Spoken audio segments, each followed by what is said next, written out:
Acidente vascular cerebral é uma doença grave, né, que mata, e quando não mata pode causar sequelas que inabilitam as pessoas à sua vida normal. E é a principal causa de morte no Brasil, né? Não é só aqui em João Pessoa. As doenças cardiovasculares, elas são as principais causas de morte. Dentre essas, destaco acidente vascular cerebral e infarto agudo do miocárdio. Então, por isso que isso é um problema de saúde pública. Então, em relação ao AVC, nós temos dois tipos de AVC. Temos o AVC isquêmico e o AVC hemorrágico. Qual que é a diferença? O isquêmico é aquele que chama de trombose, né? Então, há um coágulo que entope uma artéria que vai para o cérebro. É mais ou menos o que acontece com o infarto. E o AVC hemorrágico pode ter uma ruptura de um pequeno vaso cerebral que inunda o cérebro de sangue, né? Então, pode ser decorrente de um aneurisma intracraniano, pode ser decorrente da pressão arterial que se eleva muito, né? Então, o AVC tem múltiplos fatores e tem esses dois tipos, o isquêmico e o hemorrágico. Do ponto de vista de saúde pública, se eu controlo a pressão arterial, eu consigo reduzir AVC. Você perguntar uma medida para diminuir AVC, reduzir a pressão arterial. Nos países mais desenvolvidos, onde a pressão arterial da sociedade é controlada, a principal causa de morte é infarto.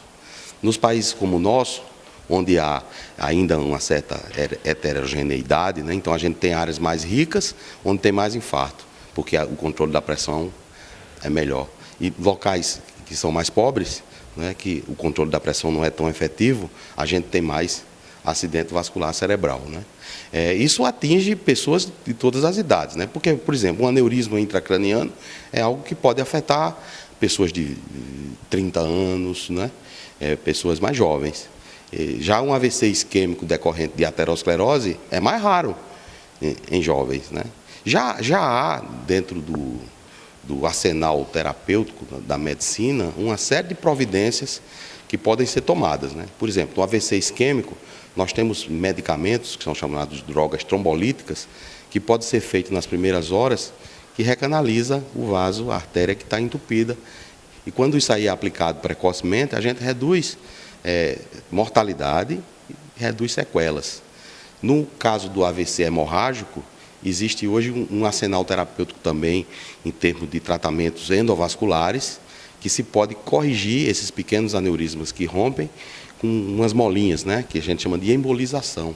Então, existe um arsenal terapêutico que pode ser colocado à disposição da sociedade. Mas aí precisa se estruturar o sistema de saúde, primeiro, para que exista um diagnóstico adequado, né, preferencialmente pré-hospitalar. E se chega no hospital, tem que chegar num hospital com estrutura. Por exemplo, um hospital que tenha protocolos estabelecidos para serem seguidos em relação ao tratamento, né? Por exemplo, tem que ter neurologistas qualificados para dar o diagnóstico.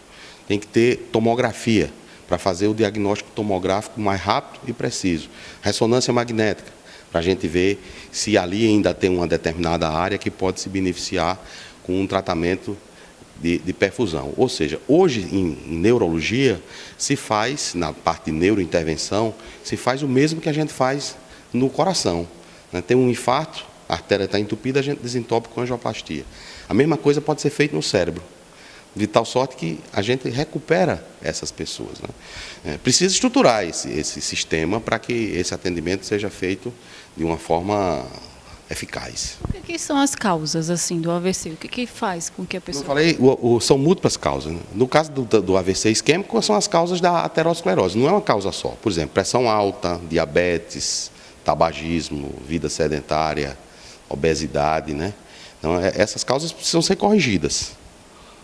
E a gente corrigindo, a gente reduz. A gente não acaba. Até porque isso são doenças crônico-degenerativas, próprias até do próprio envelhecimento das pessoas, né? Então, antes as pessoas morriam de quê? De doenças infecto-contagiosas, lá no século passado, né? Morria de difteria, de coqueluche, de tétano. Não tem mais isso. O Brasil resolveu esse problema, né? Então, as pessoas começaram a viver mais. Aí vem o quê?